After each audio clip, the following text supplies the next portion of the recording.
Hey, what's up, everyone? This is Minnesota Mike back with you for another video. This is another one in my vlog series that I do through the Memphis Songwriters Association in conjunction with a blog that I write for them, talking all about songwriting and what has worked for various artists over the course of a handful of years, whether those songs have been hits or not. So, this latest kick that I'm on is a little bit different than what we normally do, but the day that this blog came out was January 20th, and January 20th of 2025, specifically, which marks 50 years since Blood on the Tracks was released, the Bob Dylan record that, for my money, is the greatest album of all time. And we've talked about a couple of songs on this particular record in this vlog and blog kick. Either way, we have talked about Tangled Up in Blue. We actually talked about that in my first blog. And then we also talked about Lily Rosemary and the Jack of Hearts. And then we have talked about Meet Me in the Morning a little bit more recently. But we're going to look at the other 7 tracks on the record. There is one outtake that we talked about, 2 Call Letter Blues, that was an original draft of Meet Me in the Morning.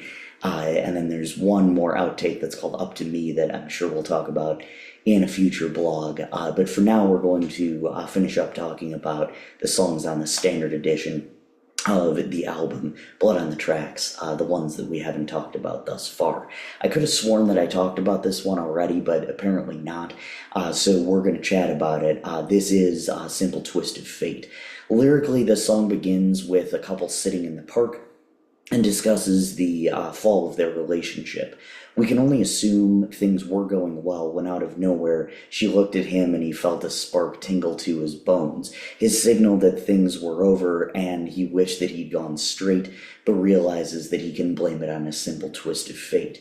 There are then more scenes from the two of them separated, including him in a hotel room, feeling a pain to which he just could not relate, and her putting a coin in the cup of a blind man at the gate, all the while forgetting about the titular simple twist of fate, them falling in love and being made for each other. Tangled Up in Blue was the first Dylan song I remember piquing my interest. And I still think it's the greatest story ever told. But the older I get, the more I unfortunately relate to Simple Twist of Fate. The narrative choice is also fascinating in this particular song. It's mostly written in third person. They sat together in the park until he says in the last verse, I still believe she was my twin, but I lost the ring. She was born in the spring, and I was born too late.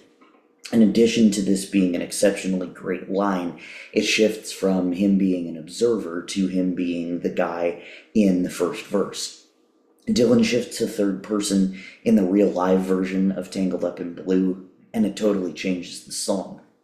It's one of the many amazing things about Simple Twist of Fate that it's in the third person to take the shift off the I and the she from the first track and distract us, from thinking it's personal, which Dylan has denied for years.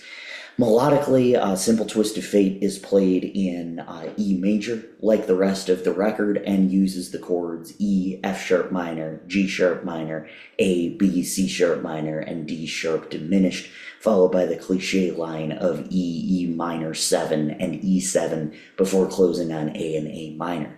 This is a 1, 2, 3, 4, 5, 6, 7 pattern, which is like a combination an idiot would put on its luggage, followed by variations on the 1 chord and the major 4 and minor 4 chord. Instrumentally, the song contains acoustic guitar, harmonica, and bass guitar, and this particular album was seen as a return to form for Dylan melodically, and the sparse arrangements within this song and many others allow for the haunting lyrics to shine. Much more on that later. Structurally, the song contains all verses, of which there are 6.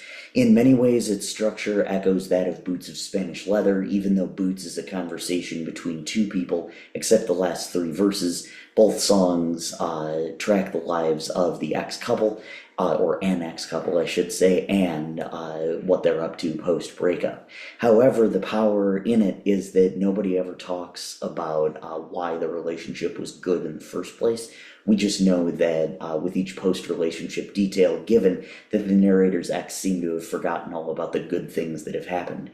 And we get more details about how easily she's moving on the further the story progresses. It's just masterfully done. You can listen to Simple Twist of Fate with Your Parrot That Talks by clicking on the embedded video below. And when I say embedded, it's actually just linked in the description, not embedded. But I am Minnesota Mike. Thank you so much for watching, and make sure that you watch my other videos, all my other vlogs, and I've got some more coming up with Blood on the Tracks. Even just this week I'll have 4 videos, so make sure you stay tuned for all of those, and then I'll have 3 videos the following week. But I'm Minnesota Mike, thank you so much.